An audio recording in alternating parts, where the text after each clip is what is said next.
morning. This is Chris with Phoenix Gaming. Today we're going to talk about the 10th edition command phase. We're going to look at what it is and how it's defined and what you do inside that command phase. I was able to get a copy of the core rulebook from an unofficial source. This was leaked on the internet. I'm sure a lot of you have already seen this. There's a good chance this video comes down within a few hours because I am a Games Workshop employee, but we're going to put it up and we're going to see how long it takes before I get told that it needs to go away. Before we dig in, let's talk about, hey, make sure you're subscribing. I have been getting more and more, and I do appreciate it. Let's get all the support we can. That way I can continue to make more videos. I am going to be working on a series of videos to help break down 10th edition. I do have about 80 to 90% of the core book, and I've been able to kind of dig through it and figure some things out about it. So I'm going to be making these videos. They're going to be going up as I make them. I'm probably going to have 2 up by the end of this week, and I'm just going to keep churning them and keep churning them. So if I'm not doing some of my other regular content, that's why, just so you know. Again, big shout out to militarygamingcommand.org. I am doing a fundraiser for those fellas over at Reliquary Gaming in Chesterton on July 1st. It's an apocalypse game. The rules packet for that will be up by the end of the week. I had a big vacation, as a lot of you know, and it kind of halted a lot of the things that I was working on. So we've been working to catch up over the last couple days, and that's going to be next on the priority list. I'm running a standard 2K tournament. 29 July. That will be a full 10th edition tournament. It will be in Plymouth over at Got Game. So big shout out to Cam and Steve for hosting that, as well as Brandon and Christy for hosting the APOC fundraiser. I thank both of you a lot for that.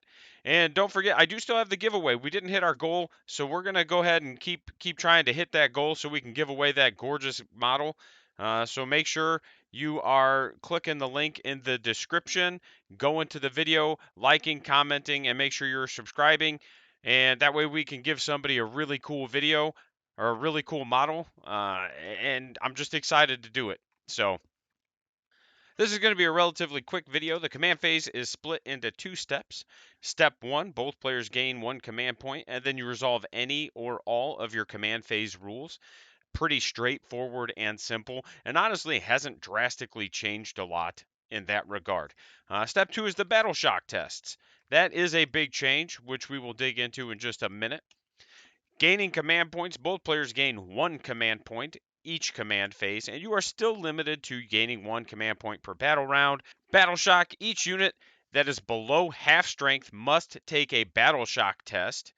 The main thing, before we dig into what a battle shock test is, the main thing to discuss is half strength.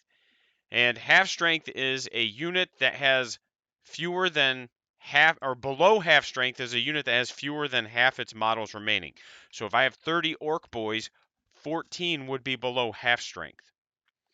However, if it's a vehicle, character, or monster, or big multi-wound model like that, that's its own unit, it's based on the wounds it has remaining, not the number of models. So you're going to have to take battle shock tests for your land raiders. Like if a land raider has 16 wounds and you have 7 left, it's got to take battle shock tests.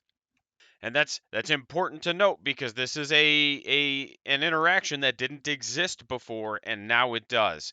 You roll 2d6 against the best leadership characteristic in the unit. If the roll meets or beats the target number, the test is passed. If the test is failed, the unit becomes battle shocked. The objective control characteristic of all models in the unit is reduced to 0. So you can no longer control objectives if you're battle shocked. You must attempt a desperate escape in order to fall back, no matter what.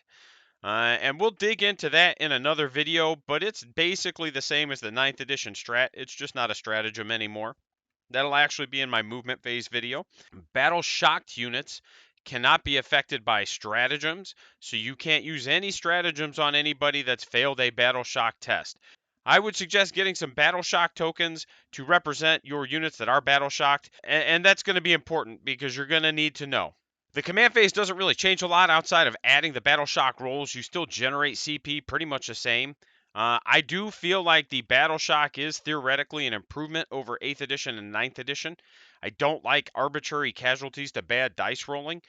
and it's less punishing to run larger squads now. I'm more tempted to run, a 15 or 20 man squad of boys rather than having to be forced into running just tens all the time.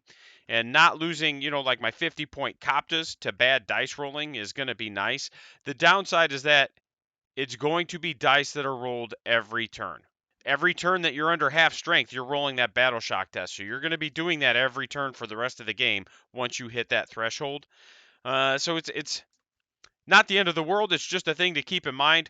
We're adding a little bit of dice rolling to the game, but there's less feel bads because, oh, I needed a 6 to fail this leadership. I roll a 6. I pick up a 50-point model. I roll 2 1s. I pick up 2 more 50-point models, and I just lost 150 points in my army to just shitty leadership rolls.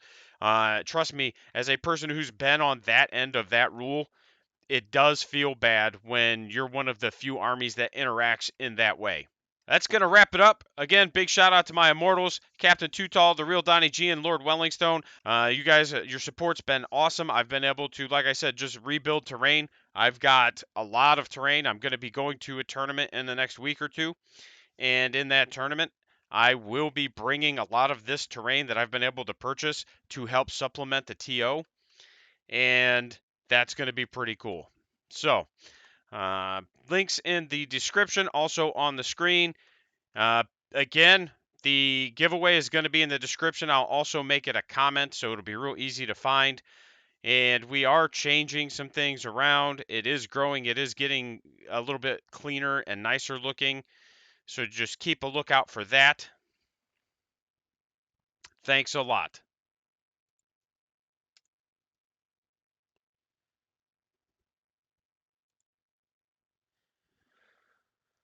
All right.